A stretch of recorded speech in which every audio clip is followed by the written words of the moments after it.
so today's subject is disaster recovery, which is all about preparing for or recovering from a disaster.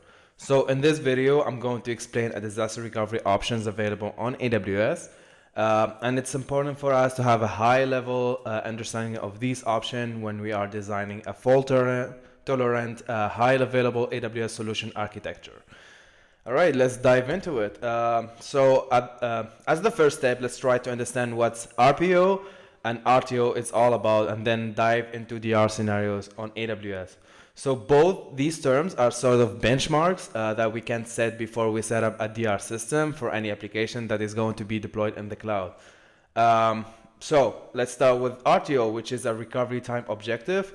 And this indicates the time it takes to recover from a disaster. So restoring a business process to its service level as defined by the operational level agreement.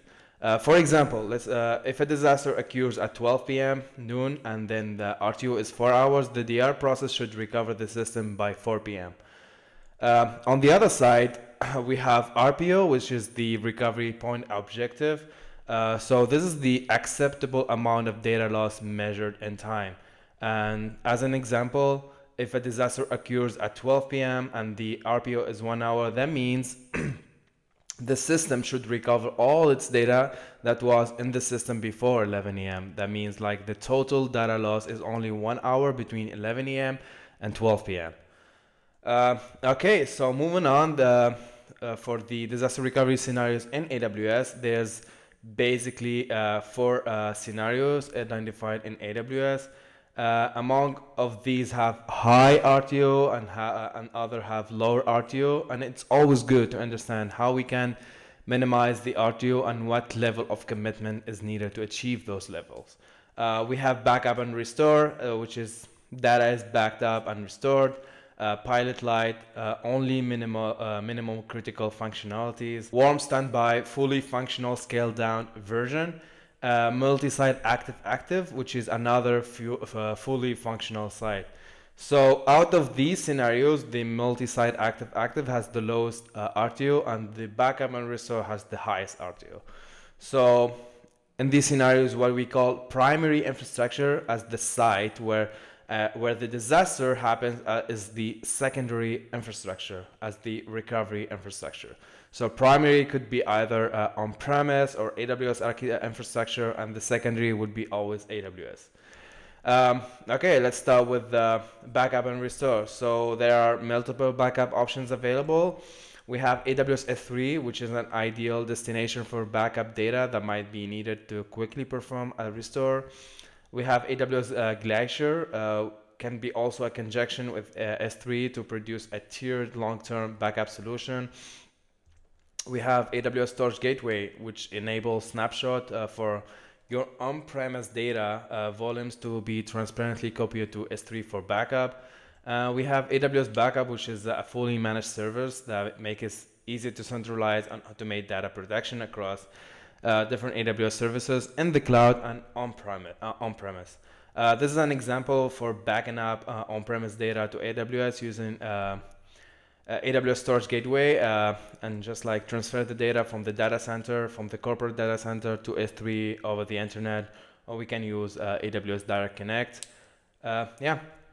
So when it comes to restoring the data from EC2 instance, it can be a combination of an Amazon Machine Image AMI and Amazon S3. So to restore the data from the bucket.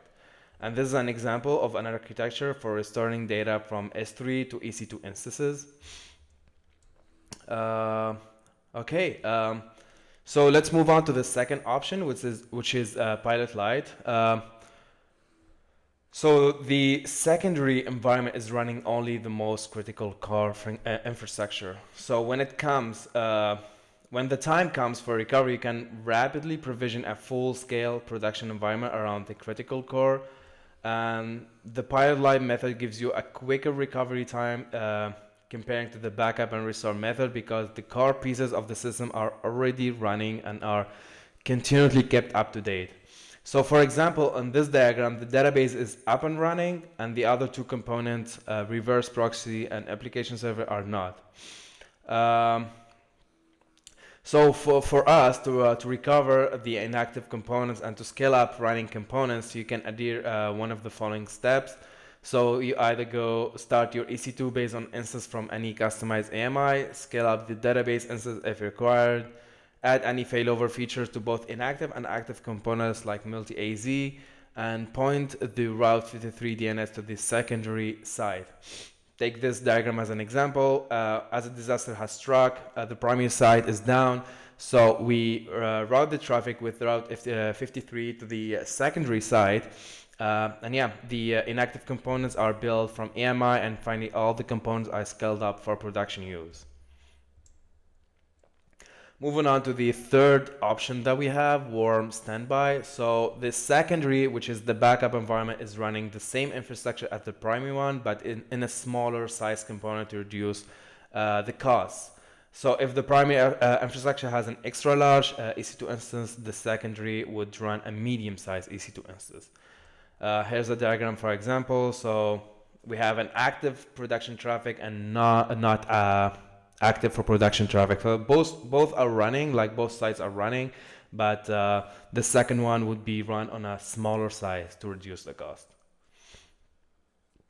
When a disaster occurs, a smaller version can be scaled up instantly to give the infrastructure smaller to the primary one in a quicker time than the pilot light. So we just need to scale up, and the second site would just be our main infrastructure for when the disaster occurs.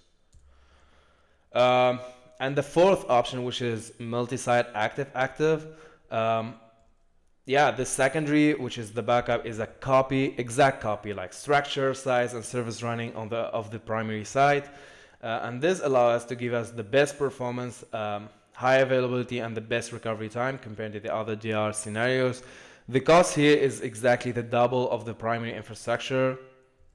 It's very expensive, and in AWS multi-region setup, the active state can give you not only failover, but it could act as a load balancing aspect as well. So if we use Route 53 to balance the load, we have a feature called weighted route policy, so we can just route the traffic from the primary to the second site. Yeah, this is a diagram example. So we both are active for production traffic. Both are running the same state, same size. Everything is exact copy. Yeah. So when a disaster struck, the Route 53 will route the traffic entirely to the second side. There's no need for any infrastructure scaling since both primary and secondary maintain a production level setup even before the disaster struck. So it just switching the traffic from primary to secondary, and no scaling is required. So yeah, to summarize all of this, we have in total 4 options: backup and restore, pilot light, warm standby, and multi-site. So yeah, starting with restore and backup, this is a low cost and slow in recovery, so which means a high RTO. For pilot light, this is fairly cheap, but the recovery is faster than the backup and recover. Warm standby, so it's costly, but the recovery is faster than pilot light. And finally, multi-site is very, very costly, double the cost, but the recovery is faster than all the DR scenarios, almost zero recovery time RTO. So adopting a DR scenario is purely based on how critical and the cost that you can afford of the system that you consider. Multi-site approach gives you the best RTO along its high cost factor. So if the cost is a major factor, you can choose either of the other three option listed. Yeah, that's about it. Thank you for your attention, and yeah, just keep learning.